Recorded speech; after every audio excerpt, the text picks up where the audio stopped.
Hello, and welcome to Day by Day True Crime Stories, the podcast where we explore a different crime or justice milestone from this day in history. I'm your host, Kona Gallagher, and today is November 2nd. On this day in 2016 in Redding, California, it was a bright fall afternoon.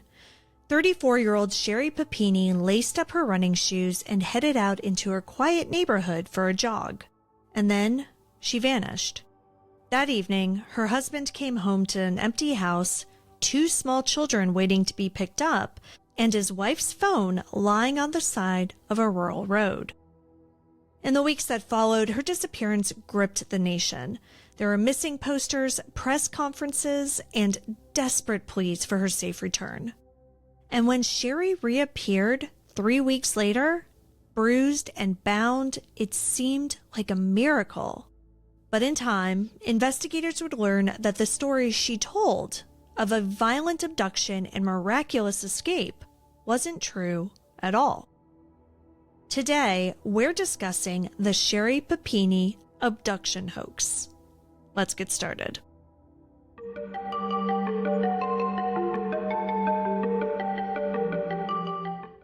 On November 2nd, 2016, Sherri Papini went for what should have been an ordinary run near her home in the Mountain Gate area of Redding, California. She texted her husband, Keith, throughout the morning as usual, but sometime between 10 a.m. and noon, she disappeared. When she didn't show up to pick up their 2 children from daycare that afternoon, Keith grew worried. He picked the kids up himself and returned home only to find no sign of his wife. Around 5:50 p.m., he called the Shasta County Sheriff's Office to report her missing. Using Find My iPhone, Keith traced her phone's last location to a stretch of Sunrise Drive near Old Oregon Trail, less than a mile from their house.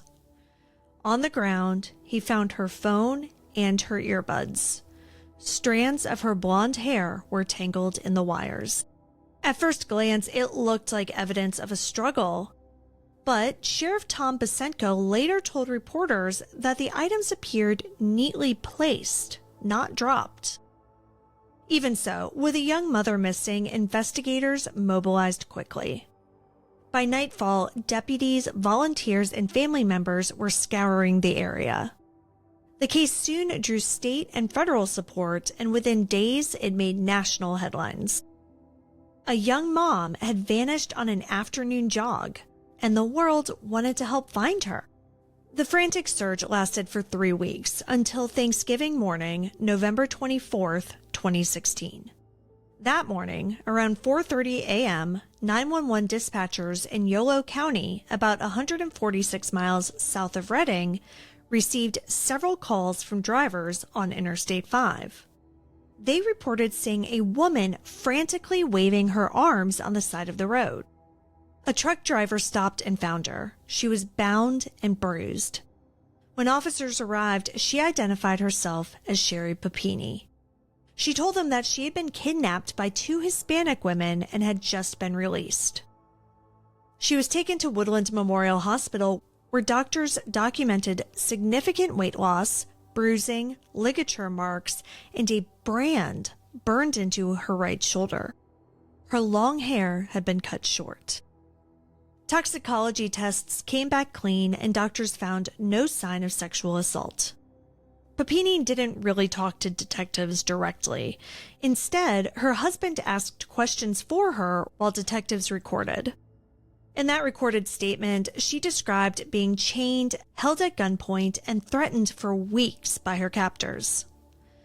The story made national news within hours. A missing woman had been found alive, and her story of survival was harrowing. Strangers across the country celebrated what looked like a Thanksgiving miracle. But as investigators dug deeper, inconsistencies started to appear. Her timeline shifted, her descriptions changed, and soon the details just didn't fit.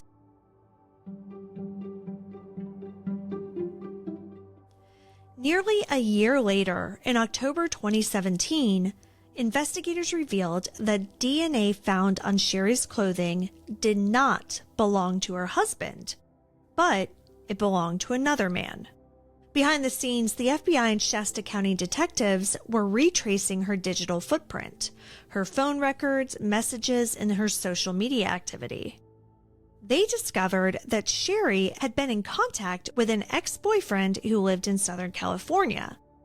Through phone records and surveillance, investigators confirmed that this ex had driven to Redding the very day Sherri disappeared, and that they had left town together. In July 2020, agents collected a discarded bottle from outside of the ex-boyfriend's home in Costa Mesa. DNA from that bottle matched the unidentified male DNA on Sherri's clothing. When agents confronted the ex-boyfriend in August 2020, he told them everything. He said that Sherri had reached out to him weeks before her disappearance, saying that she wanted to escape her marriage and she needed his help. He admitted to driving to Redding, picking her up near her home, and taking her back to his house in Costa Mesa, where she stayed for the next 3 weeks. She never left the house, he said. She watched TV, she slept, and she cut her own hair. Toward the end, she asked him to brand her shoulder to make her story more believable. And when it was time for her to come home, she told him where to drop her off, a rural stretch near Interstate 5 just outside of Woodland.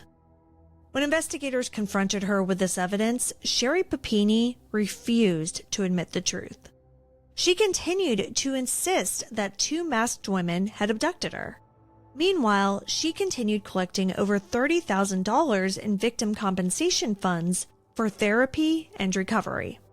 But the case against her was building, and by 2022, the story that she told the world was about to collapse.